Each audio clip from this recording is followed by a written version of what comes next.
তো অর্ধেকটা তো আপনারা শুনেছেন, এবার পরের পার্টটায় আসবো। আর ভিউটা এত সুন্দর আসছে বলে আমরা এই জায়গাটা চুজ করেছি, এত সুন্দর খোলামেলা একটা ছাদ। যাই হোক, বেশি কথা আমি বাড়াবো না, আমার বাড়ানো উচিতও না, আপনারাই শুনে নিন জুহির মুখ থেকে বাদ বাকি পার্টটা। তো অষ্টমীর সন্ধি পুজো অবধি তো হলো। সন্ধি পুজোর পরে যার পালা থাকবে, প্রত্যেক বছর আমাদের বাড়িতে পুজোতে পালা পড়ে। এই যাদের পালা থাকবে তারা সন্ধি পুজোর পর আবার ধুনো পোড়াবে সরা মালসা মাথায় নিয়ে, তারপর পুষ্পাঞ্জলি হবে, হয়ে সন্ধি পুজো ইতি। পরের দিন মহানবমী। মহানবমী মানেই আমরা সবাই জানি হচ্ছে কুমারী সদবা, কুমারী পুজো। মহানবমীতে কুমারী পুজো। প্রথমে সকালে মহানবমীতে চণ্ডীপাঠ, মাল্যদান, সংকল্প, আরতি, পুষ্পাঞ্জলি, কুমারী সদবা পুজো। তারপর পুজো শেষ, দিনের বেলা পুজো শেষ মানে এই বছরের মতো নবমী শেষ। সন্ধ্যাবেলা সন্ধ্যা আরতি, কালচারাল প্রোগ্রাম হয়ে ঢাক বাজানো, বাড়ির ছেলেরা সবাই একসাথে ঢাক বাজায়, সব নাচানাচি হয়। হওয়ার পরের দিন সব থেকে কষ্টের মুহূর্ত বিজয়া দশমী, যখন মা আমাদের ছেড়ে চলে যাবেন, বাড়িটা পুরো খাঁ খাঁ করবে। মানে মা চলে যাওয়ার পরের দিন যেন মনে হয় যে বাড়িটাতে আর জানি নেই। মানে মা যে কদিন থাকে সে কদিন বাড়ির দালানের সিঁড়িগুলো ভরে থাকে, আর যখন মা চলে যায় সব শূন্য করে দিয়ে চলে যায়। এবং সেই যে কষ্টটা, মানে সেটা আমি এখনই ভেবে আমার একটা কষ্ট লাগছে যে ওই 5টা দিনই যেন মনে হয় জীবনের, ওই 4টে দিন দশমীটা ছেড়ে পুজো আসছেটাই খুব ভালো লাগে। পুজোর গন্ধ, ছোটবেলা বলতো না পুজো প্রেমের গন্ধ লেগেছে, একটা গান আছে না, এই দেবের কিছু একটা সামথিং। হ্যাঁ, তো ওই পুজোর যে একটা গন্ধ, তাই মানে সব থেকে একটা বড়, মানে আসছে এটাই ভালো লাগে, কিন্তু যখন যখন চলে যায় তাড়াতাড়ি, তখন মানে মনটা খারাপ হয়ে যায়। আমার তো ভাই মানে এমনি বনেদি বাড়িতে না থেকেই হয়, নর্মাল পুজোতেই হয়। আর আমি ভাই পুজো কিন্তু পুরোপুরি একদম এনজয় করি, সব কিছু করি। কিন্তু যারা বনেদি বাড়িতে থাকে তাদের কাছে এই যে চলে যাওয়াটা, কথাগুলো বলছে, দাদার হাতটা একটু ক্যামেরাতে দেখাও তো, তোমার গুজবাম্পস হয়ে গেছে, দেখতে পারবেন যে পুরো কাটা দিয়ে উঠেছে আমার। মানে প্রত্যেকটা মুহূর্তে আমি ফিল করছি আর কি, প্রত্যেকটা মুহূর্তে যে কি হয় আর কি। আমি স্টোরি, মানে এটা একটা স্টোরি ঠিক না, এটা বললো সত্যি ঘটনা, মানে যেটা হয় আর কি, ও কিন্তু সেটাই বলছে, কোনো উল্টো পাল্টা কিছু না, যেগুলো হয় একদম পুরো পারফেক্টলি বলেছে, একদম যা হয়। তো আমার মনে হয় এর থেকে ভালো আপনাদেরকে আর কেউ বলতে পারবে না নর্থ কলকাতার পুজো নিয়ে, বা যাদের এরকম বনেদি বাড়িতে পুজো হয়। সবাইকার বাড়িতে তো আর একরকম নিয়ম নয়, আমাদের একরকম, অন্যদের বাড়িতে আর একরকম নিয়ম। বাট আমার ছোটোবেলা থেকে জানা যতটা আমি জানি ততটা আমি শেয়ার করছি, কারণ আমার মনে হয় এইটা শেয়ার করার মতোই একটা জিনিস। এই যে এক্সপিরিয়েন্স যেটা আমি ছোট থেকে এই বাড়িতে থেকে করেছি, মানে this is a beautiful experience regarding Durga পুজো, সরস্বতী পুজো। বাড়িতে যেটা হয়, এই দুর্গা পুজো, সরস্বতী পুজো, এই দুটোই আমাদের বাড়ির সবথেকে বড় উৎসব। এছাড়া হোলি, আর তেমন কিছু বড় উৎসব হয় না আমাদের বাড়িতে। কিন্তু এই যে দুর্গা পুজোটা যখন আসে তখন মনে হয় যেন এক ঝাঁক আনন্দ নিয়ে আসলো। আচ্ছা, আমার একটা এখানে কথা আছে, তোমায় যদি কেউ কোটি টাকা দিয়ে বলে পুজোর সময়, দুর্গা পুজোর সময় বাড়ি থেকে অন্য কোথাও গিয়ে থাকতে বা চলে যেতে, তুমি কি যাবে? না, আমি একদমই এটা করব না। আমি যদি একান্তই অ্যাব্রডেও চলে যাই, পুজোর 5টা, আমি ষষ্ঠীর দিন যা হোক করে আমি চাইবো আমার ফ্লাইট আমাকে বিকেল 5টার মধ্যে বাড়ি ঢুকিয়ে দিই। ওই ষষ্ঠীর যে অ্যাম্বিয়েন্স, ওই অ্যাম্বিয়েন্সটা এটা আলাদাই অ্যাম্বিয়েন্স। ষষ্ঠী থেকে নবমী গম করছে বাড়ি, এটা আলাদাই অ্যাম্বিয়েন্স। এবার যারা বাড়ির পুজো এক্সপ্লোর করেনি তারা অতটা বুঝবে না, কিন্তু যারা বাড়ির পুজো এক্সপ্লোর করেছে না, তাদের কাছে এটা অনেক বড় একটা ব্যাপার। It is a great feeling, it is a great feeling. যেমন নবমী একসাথে আমাদের কুমারী সদমা আমার মারা করলো, আলতা পরালো, শাড়ি জামা কাপড় দিল, সাজালো কুমারীকে। কুমারী পুজো হয়ে গেল। মা দুর্গা কিন্তু কুমারীর রূপে আমাদের কাছে আসেন। ওনাকে আমরা প্রার্থনা করি, আলতা পরাই, সিঁদুর পরাই, টিপ পরাই, শাড়ি টাড়ি পরিয়ে সাজিয়ে গুছিয়ে বসিয়ে সুন্দর করে আমরা পুজো করি। পুজো করার পরে আমরা তো জানি সব থেকে কষ্টের মুহূর্তটা চলে আসে আমাদের কাছে, যেটা আমরা অ্যাকচুয়ালি মেনে নিতে পারি না, বাট আমাদেরকে মেনে নিতে হবে। তারপর কখনো লগ্নপত্র নিঘণ্ট হিসেবে, কখনো ভোরবেলা দক্ষিণান্ত হয়, মানে মায়ের চলে যাওয়ার যে আরাধনাটা, কখনো ভোরবেলা দক্ষিণান্ত, কখনো বেলার দিকে পড়ে। এবার দক্ষিণান্ততে মা যখন চলে যাবে, শিব বাবাকে বেল পাতার মালা, 108 বেল পাতা দিয়ে মালা, শিব বাবাকে নীল রঙের একটি ফুল হয়, ওই ফুলটার নাম আমি ঠিক আপনাকে এই মুহূর্তে বলতে পারছি না, বলতে পারবে ফুলটা? নীলকণ্ঠ ফুল।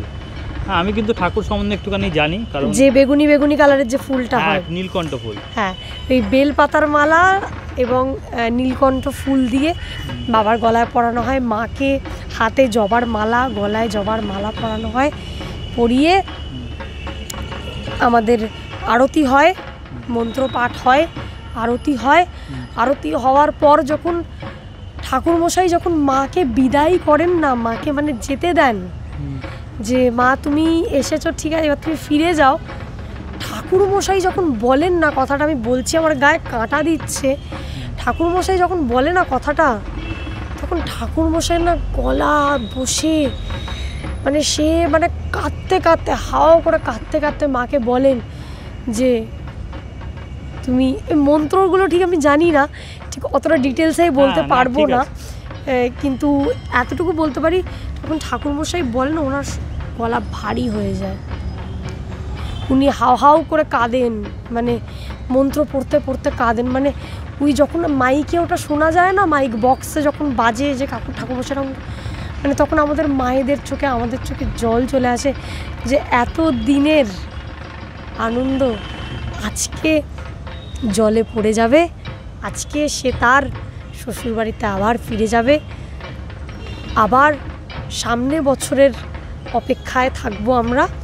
1 বছর ধরে আমরা বাড়ির সদস্যরা দুর্গাপুজোর জন্য অপেক্ষা করি, 1 বছর ধরে আমরা টাকা জমাই, 1 বছর ধরে আমরা রোজগার করি, সব কিছু করি, শুধুই দুর্গাপুজোর 5টা দিন যাতে ভালো যায় তার জন্য।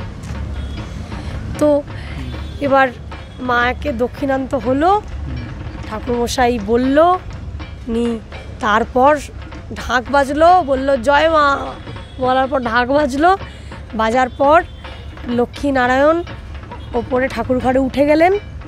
তারপর ঠাকুরমশাই আর কিছু বলেন না, ঠাকুরমশাই চুপ করে থাকেন, বাড়ির ছেলেরা বলে, বলো দুর্গা মাই কি জয়, এটা বলায় তারপরে বলে আসছে বছর আবার হবে, বছর হতেই হবে। তারপর ঢাক বাজে, তারপর সুতো ছেঁড়া হয়, চারদিকে 4টে তীরকাঠি দিয়ে, রূপোর তীরকাঠি দিয়ে আমাদের ঠাকুরকে বেঁধে দেওয়া থাকে, মায়ের বেদি, সেই বেদির সুতোটাকে ঠাকুরমশাই এরকমভাবে 2 হাতের মধ্যে ঢুকিয়ে একটা ছক্কা মেরে ছিঁড়ে দেয়। আর তখন দালানের মধ্যিখান খালি থাকে, সিঁড়ি মধ্যিখান খালি থাকে, তখন মা আমাদের প্রস্তুতিতে, মা আমাদেরকে বুঝতে না দিয়ে নিঃশব্দে বেরিয়ে যায়। আর সেই বেরিয়ে যাওয়ার উলুধ্বনি হচ্ছে শাঁখ, ঢাক বাজে, মা নিজের শ্বশুরবাড়ি ফিরে যায়। শুধু মূর্তিটা থেকে যায়, বলে না মানুষ মারা যাওয়ার পরে মানুষের আত্মাটা থেকে যায়, মানুষ তো পুড়ে যায় তো আত্মাটা থেকে যায়, সেরকম আমি ফিল করেছি, মায়ের মূর্তিটা থেকে যায় কিন্তু মা চলে যায়। সকালবেলা দক্ষিণান্ত হয়, তখন মা চলে যায়, শুধু মূর্তিটা পড়ে থাকে, সেটা আমরা নিয়ম নিষ্ঠাভাবে জলে দিয়ে প্রার্থনা করি, আসছে বছর আবার এসো মা। এই কথাগুলো বলার আগের একটু পাঠটা বলে নিই। দক্ষিণান্ত মানে হচ্ছে হলুদ জল, আয়না, মায়ের পা দেখতে পাই রিফ্লেকশনে, একটা টাকা দিয়ে মায়ের চরণ দর্শন করি, ওটাকেই আমরা দক্ষিণান্ত বলি। দিয়ে আমরা নমস্কার করি, করে মায়ের পায়ের পদ্ম ঠাকুরমশাই আমাদের মাথায় ছুঁইয়ে আমাদের মাথায় মন্ত্র পড়ে ওই পদ্ম আমাদের হাতে দেন। সেই পদ্ম আমরা রাখি সারা বছর আমাদের সাথে, যাতে আমাদের আপদে বিপদে ওই ফুলটা মায়ের আশীর্বাদ হিসেবে আমাদের সাথে থাকে। তারপর মা চলে যায়, অরুগ্গি যেটা মায়ের মাথার মধ্যে থাকে, আমাদের মারা ধান কোটে, সেই ধান দিয়ে আলতা পাতা দিয়ে এবং দুব্ব দিয়ে অরুগ্গি বানায় নিজেদের ছেলে মেয়েদের জন্য। সেই অরুগ্গি মায়ের মাথায় থাকে, সেই অরুগ্গি বেরোয়, সেই অরুগ্গি সব বাড়ির সদবারা লাইন দিয়ে ঠাকুর ঘরে যান। ঠাকুর ঘরের ওখানে মঙ্গলচণ্ডীর ঘর আছে আমাদের, ওখানে গিয়ে সেই অরুগ্গি রেখে আসা হয়। এবং আমাদের চিনির হাঁড়ি বেরোয়, মাকে আমরা চিনি ভোগ দিই একটা হাঁড়িতে, সেই হাঁড়িটাও আমাদের দশমীর দিন বেরোয়। ঠাকুরমশাই মাইকে অ্যানাউন্স করে যে অমুকের ঘরের চিনির হাঁড়ি নিয়ে যান। সে এসে সেই চিনির হাঁড়ি নিয়ে যায়, ওই চিনিটা আমরা মুখে দিই মায়ের প্রসাদ হিসেবে। এইভাবেই আমাদের দশমীর সকালটা কেটে যায়। দশমীর দুপুরে ভাই বোনেরা মিলেমিশে আমরা একটা সাউন্ড সিস্টেম চালিয়ে নাচ গান করলাম বাড়ির মধ্যে, বা একজনকার ঘরে গিয়ে সিনেমা দেখলাম, একটা ওয়েব সিরিজ দেখলাম। দেখতে দেখতে তিনটের সময় ঠাকুর নাবাতে চলে আসে মুটেরা। তারা এসে মুটে বলবো না, কুলিরা এসে ঠাকুর নাবান উঠোনে, সারা উঠোনে গঙ্গা জল ছেটানো হয়, মাকে নাবানো হয় সব পরিবারে। মা এবার অপেক্ষায় থাকেন শেষ নিমন্ত্রণের জন্য। বরণ পর্বটা কেন এসেছে? 1 মিনিট আটকাচ্ছি। ঠাকুর দুর্গাপুজোতে চলে এসে ওনারা নীলকণ্ঠ পাখি বসে আছে। আমার চোখ বিশাল চোখ, এই যে পাইপটার মাথা, ওটা নীলকণ্ঠ পাখি আছে ছাদের মাথার উপরে। তুমি কোনো ক্যামেরা থাকলে জুম করে দেখো, এই যে পাইপটা দেখো বসে আছে। আমার চোখ বিশাল চোখ, দুর্গাপুজোতে চলে এসছে, এটা সব থেকে বড় ফুল।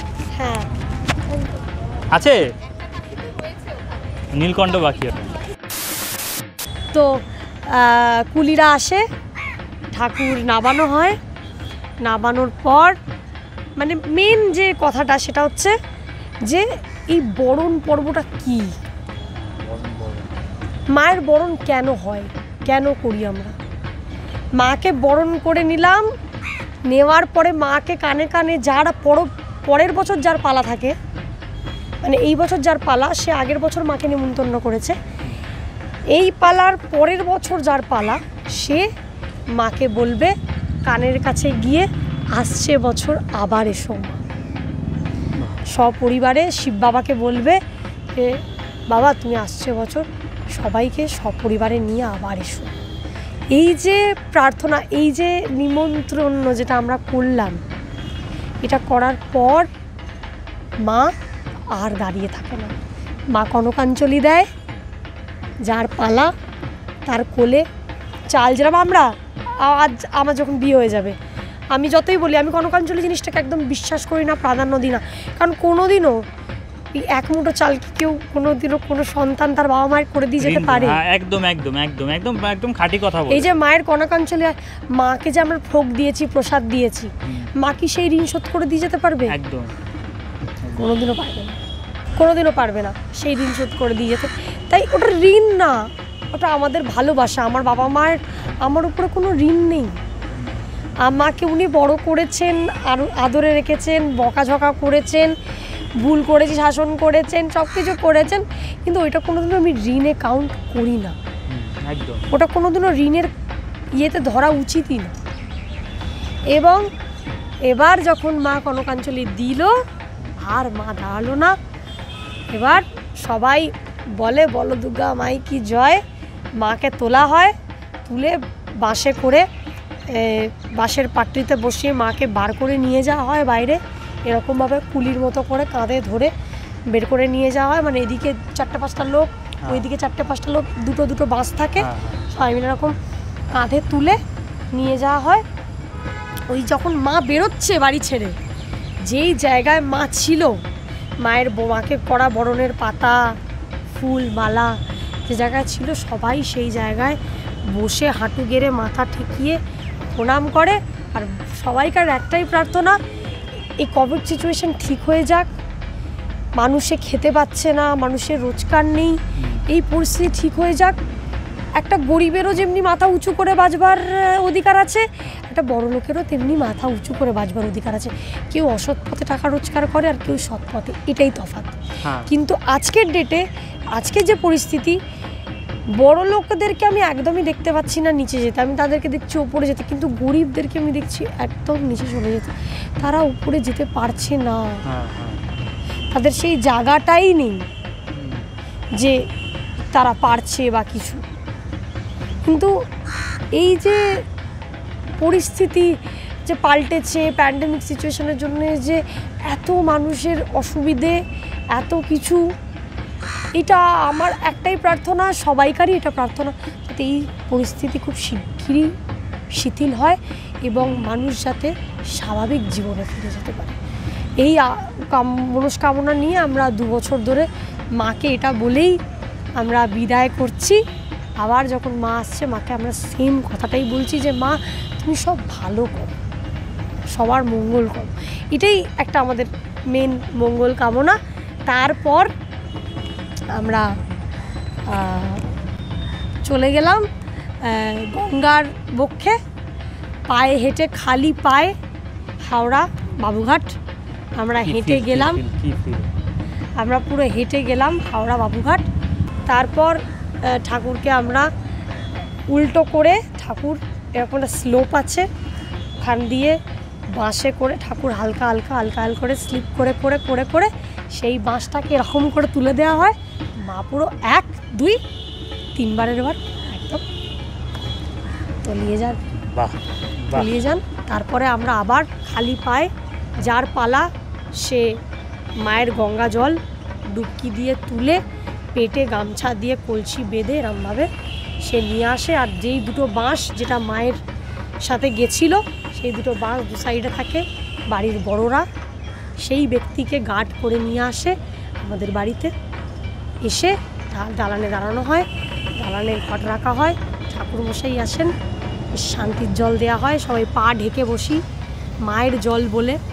আধ্যাত্মিক ব্যাপার, সবাই বিশ্বাস করে না এটা হয় বাবা কোভিড, গঙ্গার জল নামবো না, তুলবো না, ছেটাবো না, ভাবতেই পারেন, কিন্তু আধ্যাত্মিক জিনিস আজ অবধি ঠনটনিয়া দত্ত বাড়ি, দ্বারকানাথ দত্ত ট্রেডিশন, দ্বারিকা ভবনের ট্রেডিশন ফলো করে চলেছে, আর আগামী দিনেও এই ট্রেডিশনই ফলো করে চলবে।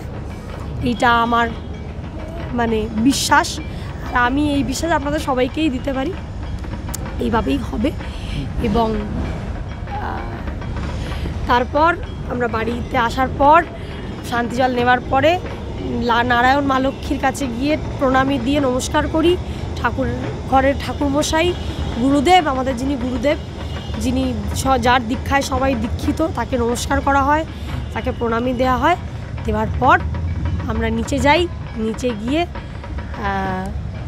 মন্ডা সিদ্ধিতে ডুবিয়ে খাওয়া হয়, তার সাথে সেদ্ধ ছোলা, ডালের বড়া একটা করে পাতায় দেওয়া হয়, তা আমরা ফিরে এসে খাই। ভাব বিসর্জন দিয়ে এসে নমস্কার করে ফিরে এসে আমরা ওটা খাই। খেয়ে দিয়ে আমরা সবাইকে কোলাকুলি করি, বড়োদেরকে নমস্কার করি, বন্ধুদেরকে কোলাকুলি করি, করে শুভ বিজয়া শুভ বিজয়া শুভ বিজয়া সবাইকে বলা হয়। সবাই নিচে একে অপরকে নমস্কার করছে, কোলাকুলি করছে। সে একটা মা চলে যাওয়ার পরে ওটাও একটা অদ্ভুত অনুভূতি, ওটা বছরে একদিনই হয়। সবাই সবাইকে কোলাকুলি করছে, একদম নমস্কার করছে, এটাও বছরে একদিনই হয়। তো আমি মানে এটা বলবো যে যাদের বাড়িতে পুজো হয় না, তাদের ফিল করার মতো অনেক কিছু আছে, অনেক কিছু, মানে অনেক। প্রথম আমি এখানে একটু আটকাবো, প্রথম ফিল করা হচ্ছে মাকেই। প্রথম তুমি ফিল করবে মাকে, মানে দুর্গা ঠাকুরকে তুমি প্রথম ফিল করতে পারবে যখন যার বাড়িতে পুজো হয়। কারণ আমি প্রথমেই বলে নিয়েছি যে শুধু মা নয়, একজন মেয়ে, ঘরের মেয়ে আসছে আবার চলে যাচ্ছে, এই আসার যে মুহূর্তটা, যেটা 4 দিন বা 5 দিনের থাকে, সেটা কতটা আনন্দের থাকে। আর আনন্দ থেকে ধীরে ধীরে যখন দুঃখের দিকে এগোয়, তখন সেটা কীরকম হয় পুরো প্রত্যেক কথা কিন্তু ও যখন বলছে না, আর আপনারাও আই থিঙ্ক ফিল করতে পারছেন, আর আমি তো ফিল করেই নিয়েছি, আর বাদবাকি পার্টটাও বলছে আর কি। তারপর ঠাকুর চলে গেল, পরের দিন চলে যাওয়ার পরের দিন আমরা একটা ছোট করে বাড়িতে সবাই মিলে একটা বিজয় সম্মিলনী মতো হয়, যেখানে সবাই মিলে ডাচ করে সবাই মিলে চাঁদা দিয়ে একটা ছোটো মতো খাওয়া দাওয়া, মাটন হোক বা চিকেন হোক, ছোটো মতো একটা খাওয়া দাওয়া হয় রাত্রিবেলা একাদশীর দিন। কিন্তু একাদশী যেহেতু যারা করে না তাদের বাদ দিয়ে পুরো বাড়ির সবাই করে আমরা এইভাবে পুজোর 5টা দিন থেকে 6টা দিন, ওই লাস্ট দিনটা আমাদের রেস্টটা থাকে। তুই আমার ফোনে ফটোটা তুলেছিস আমায় দিলি না, ও আমার এই ফটোটা তুলেছে আমাকে দিল না, তোর সাথে আমার ফটো আপলোড করা হয়নি, এই ফটোটাতে এতগুলো লাইকস এসছে। যেহেতু আমরা এত বেশি সোশ্যাল নেটওয়ার্কিংয়ের সাথে এখন যুক্ত হয়ে গেছি না, মানে তো এখন ওইটাই মেন হয়ে গেছে। ওই একটা দিন আমরা আবার সবাইকার সাথে এইসব ব্যাপারে কথা বলি। তারপরের দিন থেকে কারোর সাথে আর দেখা হয় না, সবাই যে যার কাজে ব্যস্ত হয়ে যায়। আবার সেই 1 বছরের অপেক্ষায় যে আসছে বছর আবার হবে, এইটার অপেক্ষায় থাকি। এইভাবেই আমাদের দুর্গাপুজোর 5টা দিন কেটে যায়। আর এটাই বলবো আপনাদের সবাইকে, দুর্গাপুজোতে মজা করুন, আনন্দ করুন, ঘুরুন, সবই করুন, কিন্তু উইথ সেফটি, উইথ প্রিকশনস। কারণ কোভিড আবার বাজেভাবে ছড়াচ্ছে, যেটা আমরা সবাই জানি। নিজেরা ভালো থাকলে অন্যরা ভালো থাকবে, এটা আমাদেরকে বুঝতে হবে। যে আজকে যদি আমি খারাপ থাকি, আমার শরীর খারাপ থাকে, আমি সেটা নিয়ে গিয়ে বাড়িতে দিচ্ছি, সেটা বাড়িতে গিয়ে ছড়াচ্ছে, সেটা যাতে একদম না হয়। কারণ সবার বাড়িতে বয়োজ্যেষ্ঠ লোকেরা আছে, সবার বাড়িতে বাচ্চারা আছে, তো এটা খুব মেনটেন করাটা আমাদের উচিত। বলবো সবাইকে, সবাই ভালো থেকো, আনন্দে থেকো, পুজোর 5টা দিন খুব ভালো করে কাটাও। আর এটা বলবো, আসছে বছর আবার হবে, বছর হতেই হবে। আর জুহিকে আমি একটা কোশ্চেন করতে ভুলে গেছি, সেই কোশ্চেনটা এখন করব। সেটা হলো যে তোমাদের বাড়িতে, অনেক বাড়িতে মানে নর্থ কলকাতায় হয় যে পাখি ওড়ানো হয়, নীলকণ্ঠ পাখি, যেটা বলছিলাম আর কি। তো এরকম কিছু রীতি কি আছে তোমাদের? না, আমাদের এরকম কোনো রীতি নেই। আমাদের শুধু মেন যেটা রীতি হয় সেটা হচ্ছে ওই এক জায়গা স্থানের মাটি তুলে এনে মায়ের পুজো। আচ্ছা, হ্যাঁ, সেটা তো হয়, সেটা তো অনেক জায়গা রেড লাইট এরিয়া থেকে মাটি তুলে আনে, ওই মাটিটা তুলে এনে ওখানে ঘর স্থাপনা করা, ওটাই আমাদের হয়। আর আমাদের কালী পুজোর সময় তুবড়ি বানানো হয়, রং মশাল বানানো হয়, প্যারাশুট বানানো হয়, ছাড়া হয়। মহাষষ্ঠী, যেটা মহাষষ্ঠীতে আমাদের পুজো হলো, সেই মাটি, আমাদের রেড লাইট এরিয়া থেকে আনা মাটি, সেই মাটির ওপর ঘট স্থাপনা করা, মানে কি বলবো, সেই ঘরটা পাতা পেতে মায়ের আরাধনা শুরু করা। তার মানে একটা মেয়ে সে যে কোনো পেশায় থাকতে পারে, তার পেশা যে কোনো কিছু হতে পারে, কিন্তু তার মধ্যেও মা আছে।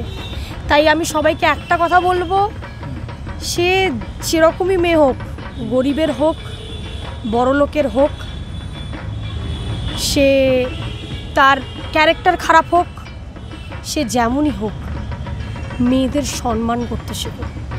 মেয়েদের সম্মান মানেই মায়ের সম্মান। প্রত্যেকটা মেয়ের মধ্যেই কিন্তু মা দুর্গা আছে। সে তার ক্যারেক্টার খারাপ হোক, বা সে আজকে গরিব হোক, বা যাই হোক, তার মধ্যেও মা দুর্গা আছে। এটাকে মানতে শেখো সবাই, এটাকে মেনে এই প্রার্থনাটাকে বজায় রাখো যে মেয়েদেরকে সম্মান করবে। মানুষ প্রথমে আগে ছেলে মেয়ে অনেক পরে, আমার কাছে এটা যে মানুষ মনুষ্যত্ব সবার আগে। উনি ছেলে, আমি মেয়ে, ছেলে মেয়ে বলে কোনো ডিফারেন্স হয় না, শুধু বলে মাদেরকে সম্মান করতে। মা মানেই তো মেয়ে, মেয়ে মানেই তো মা। আমি দুটো কথা বলে নিই, সেটা হচ্ছে ষষ্ঠীর দিন সন্ধেবেলা আমাদের মা দুর্গার যখন আরতি হলো, মা দুর্গার আরতি হওয়ার পর আমরা সপ্তমীর দিন ভোরবেলা যে কলাবউ স্নানে যাই, সেই কলাবউ স্নানে আমরা খালি পায়ে আমরা যাই। কলাবউ স্নানে গিয়ে আমরা কলাবউকে বাবুঘাট থেকে চান করিয়ে নিয়ে আবার খালি পায়ে ফিরি। রূপোর বড় ছাতা একজন ধরে, একজন কলাবু, এক ঠাকুরমশাই কলাবুকে কোলে নেন, দিয়ে আমরা খালি পায়ে পুরো হেঁটে যাই, তারপরেই চক্ষুদান আরতি। বাহ, খুব সুন্দর জানলাম, খুব সুন্দর শুনলাম। এতদিন পর্যন্ত আমি জানতাম না যে রেড লাইট এরিয়ার মাটি কেন ইউজ করা হয়, সত্যি আমি জানতাম না। কিন্তু ও যেভাবে ডেসক্রাইব করে দিয়েছে যে রেড লাইট এরিয়ার মাটি কেন আনা হয়, আই থিঙ্ক এর থেকে ভালো ডেসক্রিপশান আর কিছু হয় না। সব মেয়ের মধ্যেই মা থাকে।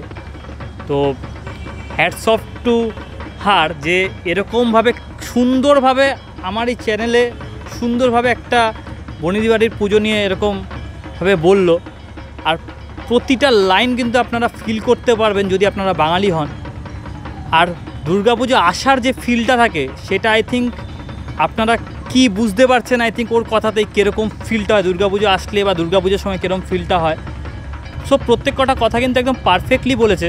আর আমার এই ভিডিওটা কিন্তু একেবারে আনস্ক্রিপ্টেড ভিডিও, মানে ও যেগুলো বলেছে সেগুলো কিন্তু একদম স্ক্রিপ্টলেস, মানে কোনো প্রকার কোনো স্ক্রিপ্ট লেখা হয়নি। সুতরাং এরকম সুন্দরভাবে যদি কেউ বলতে পারে তো আমার মনে হয় না এর থেকে ভালো ডেসক্রিপশান আর কেউ দিতে পারবে। আর আমি ওকে একটা রিকোয়েস্ট করব, একটা রিকোয়েস্ট ওকে আমি রাখছি, সেটা হলো যে যাতে ও একটা নিজস্ব চ্যানেল খোলে ইউটিউবে। বনিদি বাড়ি তো অনেকে দেখতে চায়, আমরা তো অবভিয়াসলি দেখতে চাই। তো বনিদি বাড়ি দেখার জন্য রিকোয়েস্টটা ওকে রাখছি। তো আই থিঙ্ক অডিয়েন্সরাও যদি রাখে তো ভালো হয় যে ওর জন্য একটা চ্যানেল খুলতে। ওর নাম জুহি দত্ত, আর ওর বাড়িটা ঠিক হচ্ছে ঠনঠনিয়া কালীবাড়ির উল্টো দিকেই একদম। তো পুজোর সময় কেউ আসবেন না প্লিজ, কারণ 2 বছর প্রিকশন নিয়ে মানে পুজো করা হচ্ছে ওদের বাড়িতে।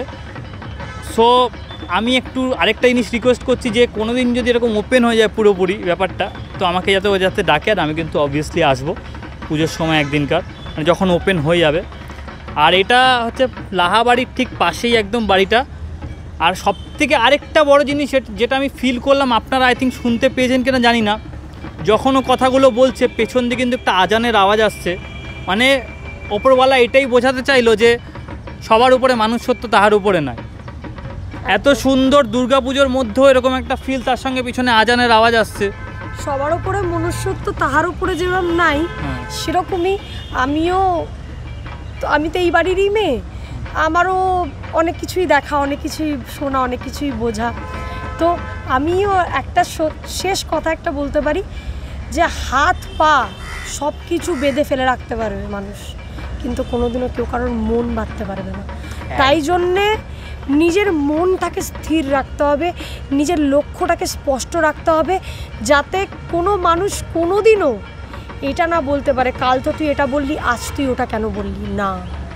আমি যদি নিজে প্রকৃত মানুষ হই, তাহলে আমার মনুষ্যত্ব আমার মাথার মুখের থেকে পায়ের মধ্যে ছাপ ফেলবে যে এ প্রকৃত মানুষ। সবাই আমরা মানুষ, রক্ত মাংসের সবাই আমরা মানুষ, কিন্তু মানুষের পরিচয়টা কি একদম সেটা কিন্তু বিভিন্ন রকমের পরিচিতি পেয়েছি আমরা দিনের পর দিন মানুষের কাছে। তাই আমি বলবো, মানুষে কেউ তোমার হাত পা বাঁধতে পারবে, তোমার ফেলে রাখতে পারবে, কিন্তু কেউ তোমার কোনোদিনও মন বাঁধতে পারবে না। এই মনুষ্যত্বের ওপরে এখন কিছু নেই, মনের ওপরেও কিছু নেই। নিজেদের মনটা ঠিক রাখলে, মাথা ঠিক রাখলে, দেখবেন অটোমেটিকলি লাইফে সব ঠিক চলবে। তো ভিডিওর এইটুকুনি পার্ট কিন্তু আমি এখানেই শেষ করছি। আই থিঙ্ক আপনাদের ভালো লেগে থাকবে। আর আমি কিন্তু নিচে গিয়ে ওদের দালান বাড়িটা পুরোপুরি দেখাবো, একটুখানি আপনারা খালি দেখে নিন কীরকম হয়। কারণ কাজ চলছে বলে পুরোপুরি হয়তো আমি দেখাতে পারবো না, যতটা আমি দেখানোর পসিবল ততটুকু দেখাবো। আর কিছু কিছু জায়গা আমি বাড়ির ভিতরে দেখাবো। যথেষ্ট বড় একটা বাড়ি। সো এখন নিচে যাওয়া যাক, বেশি কথা না বাড়ি। আর বেশি কথা না বাড়ি, কথাটা তো আমার ভিডিওতে থাকতেই হবে বস, সেটা আমার সিগনেচার। সো তাড়াতাড়ি এখন নিচে যাই।